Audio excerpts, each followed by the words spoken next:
भगवान श्री नंदनंदन यशोदानंदन ठाकुर हमारे कन्हैया योग योगेश्वर भगवान श्री कृष्ण हैं। भगवान कृष्ण विश्व के प्रथम जगत गुरु हैं।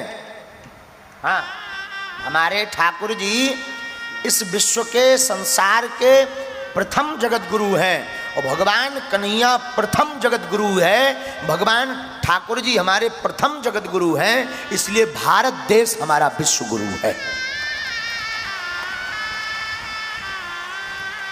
भारत विश्व गुरु इसलिए है क्योंकि हमारे ठाकुर जी प्रथम जगत गुरु हैं। जगत गुरु का अर्थ होता पूरे संसार के गुरु, जो पूरे संसार को दिशा दिखाने की सामर्थ्यता रखते हों, जो पूरे विश्व की दिशा और दशा बदलने की सामर्थ्यता रखते हैं, उन्हीं का नाम जगत गुरु पड़ता है। और हमारे ठाकुर जी पूरे विश्व की दिशा और दशा बदलने में पूर्ण समर्थवान है। इसलिए कहा है श्लोक में, कृष्णम वंदे जगत गुरु। धन्य है ठाकुर जी, आप पूरे संसार के जगत गुरु हैं। और तो छोड़ो, जितने ठाकुर जी के भक्त हैं वो जरा सुनो। बचपन हो तो हमारे कन्हैया जैसा, इतना अद्भुत बचपन के आज भी माताएं अपने नन्हे नन्हे बालकों का नाम वो ज्यादा नटखटपटन करें तो कहते हैं अरे कन्हैया बनो ना घूम। भाई एकदम चंचल है कन्हैया जैसो, भगवान कृष्ण जैसी चंचलता है। तो बचपन हो तो हमारे कन्हैया जैसा, अद्भुत बचपन कि आज भी माताएं भूली नहीं उस बचपन को। आज भी माताएं अपने बच्चों में कन्हैया के बचपन को देख लेती हैं। और यौवन यानी जवानी, जवानी हो तो कन्हैया जैसी। जितने प्रेम के ये दीवाने बीमार रहते ना लोग, प्रेमी लोग, इनके चित्त में भी हर यौवन की कहानी के पीछे कहीं ना कहीं ठाकुर जी को जोड़ देते हैं। राधा रानी और ठाकुर जी का प्रेम की कहानी स्मरण आ जाती है। तो बचपन हो कन्हैया जैसा और यौवन भी हो तो कन्हैया जैसा। अब युद्ध की कुशलता देखो जरा हमारे ठाकुर जी की। हमारे ठाकुर जी युद्ध में कितने कुशल हैं। कहां पांडव 5 भाई, कहां कौरवों की अक्षौणियों में सेना, लेकिन धन्य है हमारे कन्हैया। युद्ध कुशलता सीखनी है तो ठाकुर जी से सीखो। 5 पांडवों को 100 कौरवों से जिता दिया। तो बचपन कन्हैया जैसा जो आज भी नहीं मिटा, और जवानी जो यौवन ऐसा आज हर युवाओं के मुख पर हमारे ठाकुर जी की कहानी है। और युद्ध कुशलता ऐसी नीतिज्ञ हैं आप कि अपनी नीति से 5 पांडवों को 100 कौरवों से जिता दिया। और केवल 100 कौरव नहीं, अनेक असंख्य सेना पीछे लगी, भगवान ने विजय प्राप्त करवा दी। लेकिन रुको, अगर आप संगीत की बात करो तो संगीत में इतने पारंगत हैं कि बांसुरी की, अगर कहीं संगीत की चर्चा चले तो कन्हैया की बांसुरी की बात जरूर आती है। संगीत में भी इतने निपुण कि जब ठाकुर जी बांसुरी का करुण क्रंदन तान छेड़ते हैं, स्वर को जब छेड़ते हैं, तो हमने सुना है और पढ़ा है, आचार्यों के श्री मुख से सुना कि जब भगवान अपनी बांसुरी को बजाते थे तो यमुना जी का कलकल किन्नौद करता हुआ जो जल है, जो यमुना जी की धारा है, वो ठाकुर की बांसुरी को सुनकर के ठहर जाती थी, पत्थर बन जाती थी।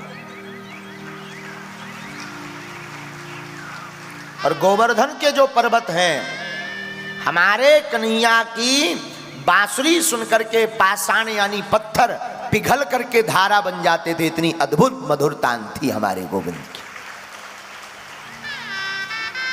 तो बचपन कन्हैया जैसा, जवानी भी ठाकुर जी से जैसी किसी की नहीं, युद्ध कुशलता भी हमारे कन्हैया जैसी किसी में नहीं। और संगीत की बात करें तो बांसुरी बजाने में पारंगत कन्हैया हमारे, संगीत में भी अद्भुत। और अगर आप कथावाचन की बात करो कि अच्छे उपदेशक हैं कि नहीं, तो ऐसे उपदेशक हैं कि गीता पर का ऐसा उपदेश दिया, गीता का ऐसा ज्ञान दिया कि आज पूरे विश्व में गीता की महिमा व्याप्त है। ऐसे हमारे ठाकुर श्री नंद नंदन कन्हैया हैं। ऐसे कन्हैया के अवतरण दिवस की आप सबको खूब शुभकामनाएं।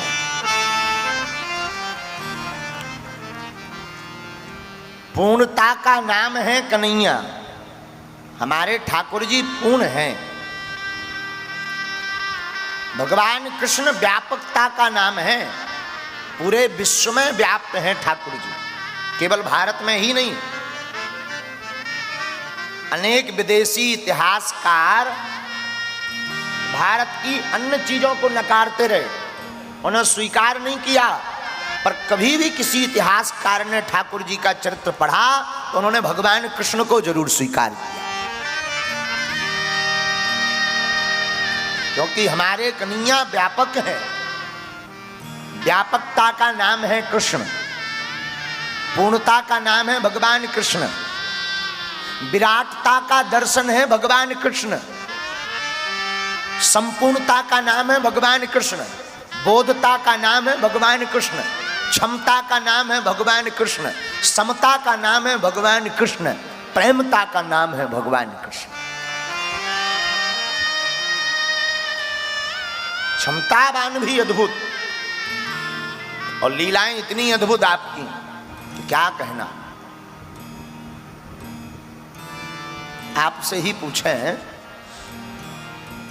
आपको कोई फिल्म, बढ़िया मूवी एक बार दिखाई जाए, वही मूवी को दोबारा रिपीट करके आपको दिखाया जाए, फिर तीसरी बार, फिर चौथी बार एक ही मूवी दिखाई जाए, आपको एक एक चरित्र याद हो जाएगा कि अब विलन आएगा, अब ढिसुम ढिसुम होगा, अब गाना आएगा, अब यहाँ पर हीरो कूदेगा, हाँ जी अन्ना जी, और पांचवी बार वही मूवी फिर ठोक दी जाए तो आप कहोगे कि ऐड दिखा दो पर ये पिक्चर मत लगाओ, क्योंकि देख देख के दिमाग खराब हो गया हमारा।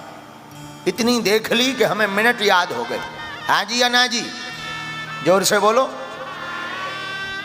लेकिन भगवान श्री नंदनंदन यशोदानंदन ब्रज जगबंदन ठाकुर श्री कृष्ण कन्हैया लाल की कथा तुम एक बार सुनो, दो बार सुनो, 50 बार सुनो, 1000 बार सुनो, और जितनी बार सुनोगे उतनी बार आपको नई ही नजर आएगी। यही भगवान की नवीनता है कि जब भगवान की कथा इतनी नवीन है, हमने कितनी बार नहीं कह ली, अनेक बार। अनेक बार कहते कहते भी व्यक्ति कई बार एक ही कविता सीखे मात्र और दूसरा कुछ सीखे ही ना, तो एक तो श्रोता उब जाएंगे, वो वक्ता स्वयं झंझला जाएगा।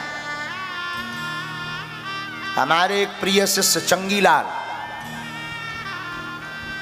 चंगीलाल ने कविता गाना सीखा। अब सीखा तो सीखा, तो एक कवि सम्मेलन में गए, इनकी एक ही कविता थी, वो भी 2 लाइन की अधूरी, और शौक इनको बड़ा चढ़ा था चंगीलाल को कविता गाने का। तो मंच पर खड़े भय, हाथ में माइक लिया, जब इनका नाम बोला गया कि हाँ भाई कवि, विराट कवि चंगीलाल हाजिर हों, तो ये बढ़िया गला वाला ठीक ठाक करके खांस खूंस के गए, और इन्होंने माइक पकड़ा और बढ़िया जो है सबकी तरफ देख करके राम राम करते हुए, वही जो कवियों की आदत होती है, इन्होंने माइक पकड़ा और कविता प्रारंभ की।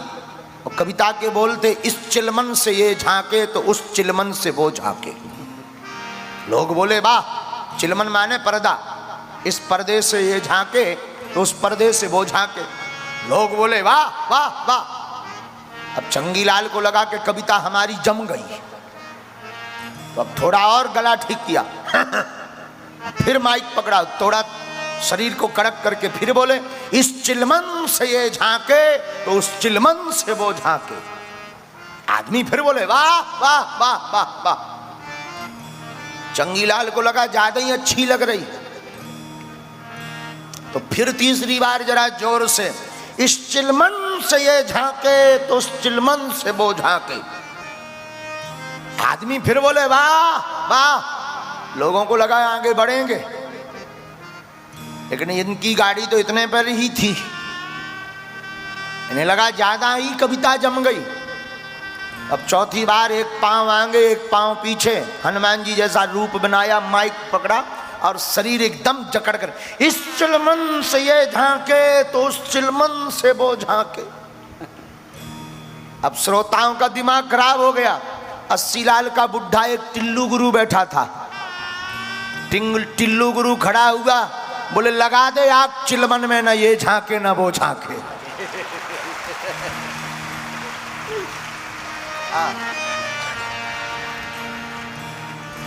जब से आए हो इस चिलमन से ये उस चिलमन, लगा दे आग, लगा आग, आगे तो बढ़।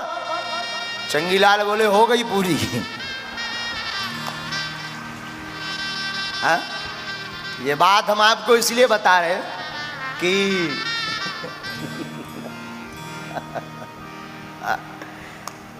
चेला भी आखिर हमारा है ऊंचे लेवल का। ये बात हम आपको इसलिए बता रहे हैं कि एक कविता की लाइन अगर 4-6 बार सुनो तो दिमाग खराब हो जाता है, श्रोताओं का भी और वक्ता का भी।